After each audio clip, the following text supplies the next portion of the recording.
Welcome to Season 2, Episode 9 of Undercover Billionaire, where we deep dive how Grant Cardone, or better known as Lewis Curtis, had this episode go for or against him. And we not only deep dive what happened, but we also explain why as an entrepreneur. Here we go.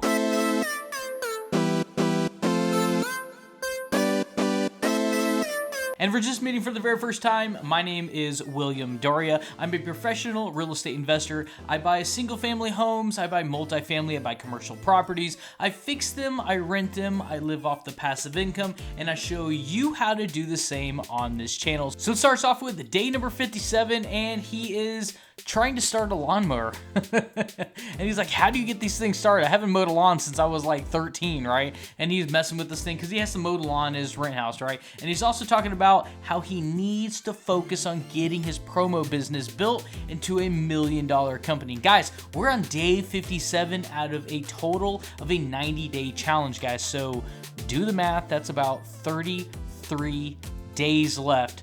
And he's talking about a multi-million-dollar business. And later in this day, he meets with the promo company hired by Matt. Matt is the owner of the gym and the mattress company, and they're very, very young talent. And he's basically saying like, hey guys, this is what we need to do, okay? We need to promote health, and then we need to promote sleep. Kind of see how they kind of go hand in hand a little bit. We're gonna go health, with the gym, and then sleep with the mattress company. And they're like, yeah, okay, I can kind of see that, right? But they're not quite sure about him because he's kind of pushing a little bit, almost like there's a time crunch somewhere, which there is obviously, but they don't know that because, well, he can't really say, hey, I'm Grant Cardone and I'm here for a 90-day challenge. You see what I'm saying? So he's kind of having to like white lie his way through like why he's pushing them so hard to get so much done so quickly. And he was telling them we need to get 20 companies, 4 videos per month. That's 80 videos per month is our next goal. And why he's pitching the idea, they're basically just listening to what he's saying and really absorbing much. They're not giving a whole lot of feedback because, well, the age discrepancy, and they can tell that he is an entrepreneur of some background, so they really are listening to him. They're just kind of unsure about him up to this point, and they're doing this all at his house. So think about it. You got like 3 20-year-old females at some strange guy's house that's 60 years old. You kind of see it was kind of a weird vibe initially, of course, until they get a little bit more involved in the business. And he ends the conversation by saying, we need to take off some clothes. We need to light fires. We need to like knock over statues. We need to do something that people remember us by. And that's a good takeaway for you, future entrepreneurs, is you must be memorable. You got to look at it like this. Okay, space, whether it's YouTube, whether it's Facebook, whatever, right? There is a ton of noise. How can you break out of the noise? You have to do something that's memorable, guys. And I don't know about you, but there is a ton of people trying to do the exact same thing to be memorized as well. So you really have to get creative. And well, I guess if you're young and you took off your clothes and you lit a fire and you knocked over a statue, I guess that would be pretty good. Not recommended, by the way, but I would remember it. So, I mean, you're on the right track, maybe without the destruction. And then he goes off to say the most important thing in any business is marketing, number 1, and sales, number 2. Because if you focus on sales first and then marketing, guys, you can't sell something if nobody knows about it. And he also goes to say consistency and follow-up is key to a successful business. So he says, you know what I'm going to do? I'm going to call Snap Fitness right now on the phone from his house. I'm going to call them on the phone and I'm going to test them right now. So he picks up the phone call and he's calling and they say, sure, yeah, why don't you come on in? We'll talk about pricing. Okay, all right, yeah. Okay, see you later, bye. And Grant's like, dude, that doesn't work. That doesn't work at all. Not at all. This is a key opportunity to do 2 things, okay? When you talk to somebody, don't say, hey, how's your day, and this and that, but follow the well-written script that Grant himself is going to, or Lewis Curtis, is going to write and give them. It's going to sound something like this. Hi, Snap Fitness. Can I get your name, please? Oh, John Smith? Okay, great. Sounds good. What can I do for you today, John Smith? Oh, you're interested in coming and being a member of the gym. Okay. Oh, pricing? Yeah, come on in. I want to give you a tour of the facility. I want to show you all of our options, and I want to show you different packages. And oh, we got a special running right now. When can we expect to see you, Mr. John Smith? And they're going to say blah, blah, blah. Okay, Excellent. What's a good contact number for you? You get your information. You got your first name. You got their last name. You got their spelling, in this case, common spelling. You got their phone number, right? You got them coming in the door to tour the facility, and then you'll talk about pricing, and you'll throw in that special that I just made up. We'll make up a special when they come in. You get your first month half off. We would have done that anyways, but for you, it's a special, half month. You kind of get where I'm talking about, guys. You need to get them in the door, and you need to be able to do some form of follow-up, guys. Because once you say, bye, hope to see you again, you probably won't see them again. And if you want to reach out to them, maybe you did have a crazy promo come up the next day your manager told you about. You can't even call the guy back and say, I have fantastic news.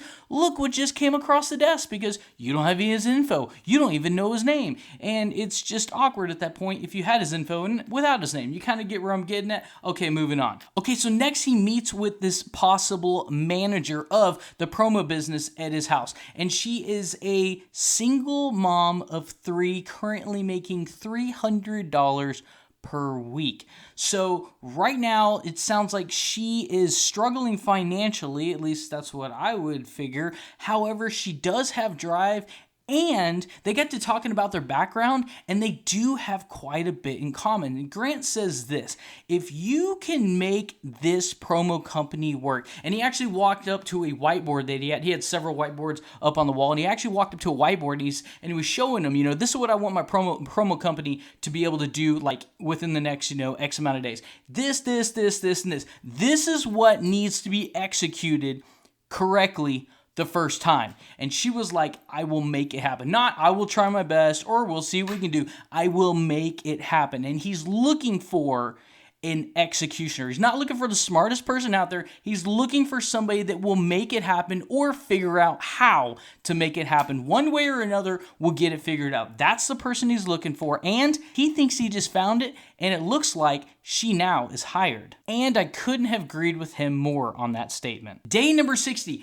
Grant, or Lewis Curtis, you guys know who I'm talking about, only has 1 customer total for the promo business. And you got to remember, the apartment business is completely out of the picture, guys. It's a done deal. It's a dead duck. We're not talking about it. It's done. It's dead. It's gone. The promo business is his one and only shot to make $1 million valuation within 90 days. And except for we're on day number 60, so in 30 days. And he only has 1 customer, but it only takes a few customers in this industry, and I'm going to tell you why. So he meets with this mobile home maker, and he does hundreds of millions of dollars in sales. And I was super excited because he does something that I always thought would be really cool to do, and he does it on scale. It's actually the first time that I actually seen somebody do this on scale, so I was kind of sitting on my seat. I was like, whoa, I was thinking about a company like that, right?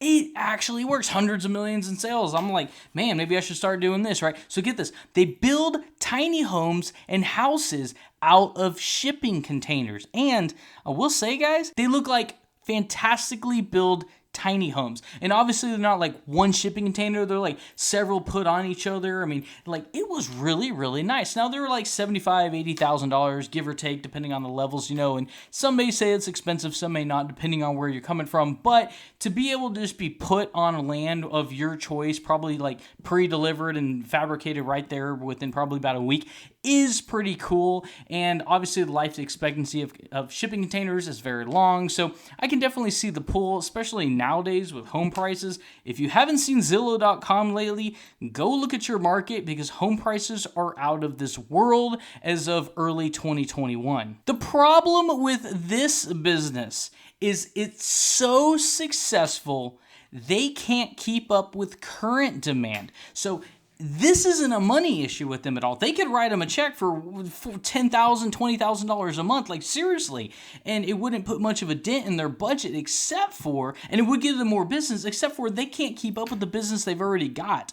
So at this point, he's too high end on the market. He has too big of a business that they can't keep up already, and basically they don't need him, because what would they do with him if they had more customers? Because they can't keep up. So he was like, okay, we need to go a little bit smaller. So the next place they go to is actually a beauty salon, literally in the same business right behind Snap Fitness. You know, where Matt owns Snap Fitness, it's a little beauty salon, right? And he walks in there, he's looking around, he's like, okay. All right, so talk to me about sales. He really jumps right into it, and he needs to get to the nitty gritty, right? Because he needs to know, what kind of volume of sales are you doing, so I know what kind of packages I could be pitching in front of you, right? And she says something like, I do $8,000 to $11,000 a month in gross sales. And for you non-entrepreneurs right now, guys, I want to tell you, $8,000 to $11,000 a month in gross sales is small.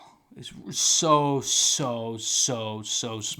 Okay, you're barely limping along. If you've got, when you have employees, you have insurance, you have mortgage, you have electric, you have water, you have like, it gets eaten up so fast. So basically, when she was like, I think she said $9,000 to $11,000, whatever. Like, she said up to $11,000, right? That's the key number, up to $11,000 gross. We're not talking about net. We're just talking about gross numbers. Her net might be 20% of that. Okay, you kind of see where I'm getting at. So Grant already knows. He said later on, but what he was thinking right there, he goes, man, what am I doing? At most, what am I going to get? You would be a Superman to get $1,000 a month out of her. You know what I mean? Like, the money just, the pot is too small. Like, the pot's big, but there's not enough coins in it, basically, right? Like, I need to get out in the city. I need to find more people. I need to find somebody that's not, I don't want to say at the bottom, because I don't mean to like berate a small business, but like, as far as what he is looking for, he needs to find something in a business that's not too small, that can't afford or really doesn't want to put out capital, which is understandable. If you're that small and you can't afford to put out that kind of money, and you need that to hang on until you get a little bigger, But a business that's already too big, they don't want you because they're too busy. So it's like, you got to find a middle ground, and that's what he's looking for. And he goes to say something that I've never actually heard before, but I do kind of like, and I had to think about it for a second. I was like, you know what? I guess that is a strategy. He says, next is a strategy. And what that means is basically, when you walk in there and you're talking to somebody, he was like, dude, within 6 minutes, we need to be saying, yes, we're signing paperwork, or at least, talking about going on to the next, tier, or talking about pricing, or we need to be saying next. Like, literally saying, hey, nice to meet you. This is a great place. Let me get some pictures and let's get out of here, right? Because next is a strategy, because not saying that wastes your time, and time is money. Kind of get where I'm saying. Moving on. Okay, so day 63, he meets at a farmhouse, and they're showing him kind of like, the ropes on, I say the ropes, almost literally, I guess, how the place kind of works, like, this is where we get our products in. This is how we prep our products. This is who we sell our products to, right? And he was like, cool, who are you selling your products to? Like, he's looking for a retail seller, right? Because then he could promote to the public to get them to come to their store so they can retail the sales out.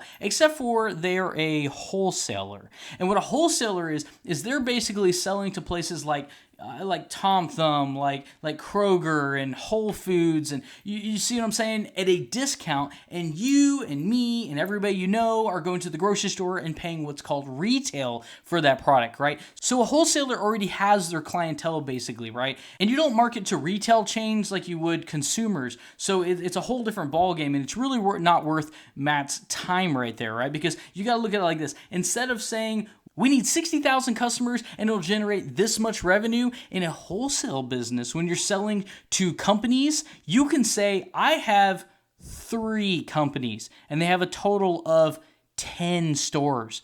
Like, that would be all that you possibly could need to be very, very successful, because it's up to those 10 stores to do all the retailing for you. Ultimately, because once they sell that, they resupply with you, and they do it by the truckload. Do you kind of see where I'm going at that? So Grant's like, oh, this isn't working either. He's like, we need to put the city on the map. After he left, he's talking to the camera. We need to put the city on the map, and I'm going to be the guy to do it. I'm going to turn the city around, and I am going to show him what Pueblo is all about, right? He just is not sure how he's going to be able to do that right now, but that is what he's going for, and he is getting out. He is taking the initiative. Obviously, he needs to be, but he's really getting shot shot down. Okay, so right after the farmhouse, this is where it takes a turn for the worst, okay? He said he's sick and tired of being Lewis Curtis. He is sick and tired of the lies. He's sick and tired of playing games. He's sick and tired of telling all these little white lies and then having to try to remember them and then know that the people he's talking to know that he's not telling the whole truth, and it's just super, super awkward. And he told the film crew, I might not even be here tomorrow. I might literally leave at night and I might be done with this thing completely. I'm frustrated. I'm done. And to me, it was more of a vent than like actually meaning it and like leaving in the middle of the night. But you can tell, like, if that happens enough times, because it's already happened a couple times before this, if it happens enough, eventually you might just break and actually leave. However, the film crew show up the next day, and they're like, hey, is Grant going to be here? Bam, Grant opens up the door, like, yo, dude, I didn't even expect you to be here.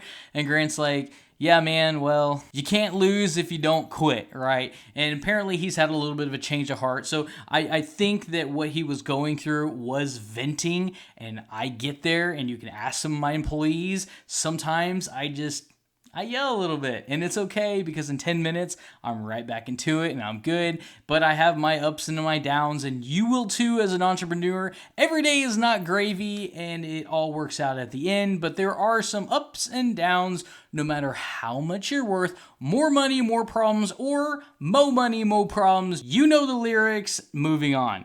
Okay, so the next day, he goes to meet a banker, right? And this is one of Matt's friends. You know, Matt, the owner of the gym and the mattress store. And Matt's like, yo, dude, I know a banker, right? We need to go talk to a banker. And Grant's like, no, dude, that is the terriblest idea ever. I need to be focusing on people that can actually make us money, not a banker. And this is why you would never go to a bank, is what he said. He said this: they're highly regulated and they do not advertise. However, this bank was a really small, looks like a community bank, which is a good thing, by the way, because the big banks, you know, the ones that me and you hear from, we see on the corners and stuff, those are highly regulated and you will never talk to the owner walking in. However, with the smaller banks, you can cut all the red tape and you can get right to the owner, or to at least the person that can make decisions and sign off on things like checks, which you need. And they go into the bank, they meet the owner, they go upstairs, they're sitting in the conference room, and they're like, look, this is what we can do for you, right? How does this sound, right? And Grant's like, dude, I'm wasting my time. Like, he's talking about what he's thinking, you know, later. He's like, this is a massive waste of time. And the banker says this, he goes, yo, we were actually, he didn't say yo, but that was me. He said, yo, we were actually thinking about doing some form of promo, right? And Grant's like, whoa, really? You know, and without saying that, you know, you can see it in his eyes. He's like, whoa. And he started talking about packages, and the Grant's like, you know what you need? Because we got $5,000, $10,000, $20,000, $30,000, whatever, $1,000 a month packages. You need $10,000 a month, and we'll do this for you. We'll do, you know, X amount of promo. We'll do videos. We'll do this. And they're talking to him, and they're like, hey, how does that sound, right? And they do it. They literally do it. They do a $10,000 a month package deal. And this is really, really important, guys. I want you to hear how he's building this $1 million business, because at the end of 90 days, what a lot of people don't understand is it's not about making $1 million. I know it sounds like it. It's not about making $1 million. It's about having $1 million valuation. And in this single day, they signed a contract for $10,000 a month for 12 months, which is a $120,000 contract. So technically, you need about 8 of those contracts in the next 30 days to reach your $1 million valuation. It's not about having $1 million, it's about building a $1 million business. And that's all, guys, for this episode. Stick with me for every episode, every week. I do a breakdown on what happened with Grant Cardone, what was said, why it was said, what's it mean. And if you like this content, consider smashing the like button. Subscribe if you haven't already. Make sure you hit the notification bell. I make videos on entrepreneurship and real estate investing. And until the next time, I will see you on the next one.